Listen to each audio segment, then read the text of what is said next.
ماوەی هەفتەیەکە داعش بەردەوامە لە هێرشکردنە سەر ناوچەی زەرگەی کوردستانی سەر بە پارێزگای سەلاحەدین بۆ کۆنتڕۆڵکردنەوەی ئەو ناوچانەی کە لە دەستی داون.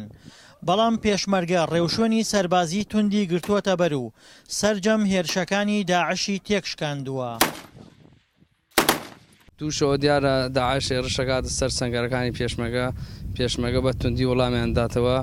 دوێنێ بۆ لە سەعات دەی شەوە دەستی پێکرە تا 1:30 شەڕ بەردەوام بوو.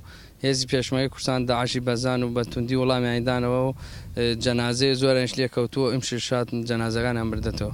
ئێرە زەرگەیە داعش زۆر جا لێرە و هێرشەکە بەردەوام ئێمەش متابعەیانەکەین چەند جارە تێکشێنراوە لێراکەش ئێمە بەردەوام متابعەیان دەکەین.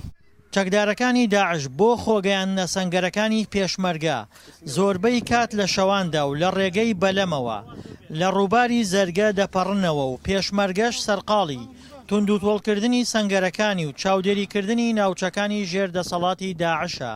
داعش لە دووز و لە شوێنەکان تر هەمویانمان ڕاوناوە هاتوونە بۆی سنوورە و دوای جاش لە تکریت و ئەمانەوە عینە ڕاونەراون هاتوونە هەمویان هەلێرانە خۆیان حەشارداوە.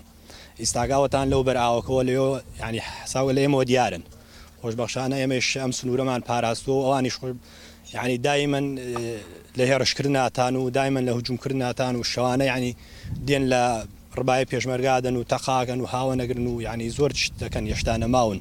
تا ئێستاش ناوچەکانی خۆرەڵاتی زەرگە لە بندستی چەکدارەکانی داعشدان و لەو ناوچانەوە پلان بۆ هێرشکردنە سەر سەنگەرەکانی پێشمەرگە و حەشدی شعبی لە دەوروبەری خورماتوو دادەڕێژن و هەوڵی کۆنتڕۆڵکردنەوەی ئەو ناوچانە دەدەن کە پێشتر لە دەستیان داون.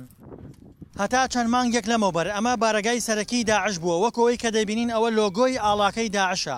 بەڵام لە ئێستادا تەواوی ئەم منتقە لەلایەن پێشمەرگەوە کۆنتڕۆڵ کراوە و داعشی زۆربەی شەوەکان هێرش دەکاتە سەر پێشمەرگە بۆ کۆنتڕۆڵکردنەوەی ئەم ناوچەیە.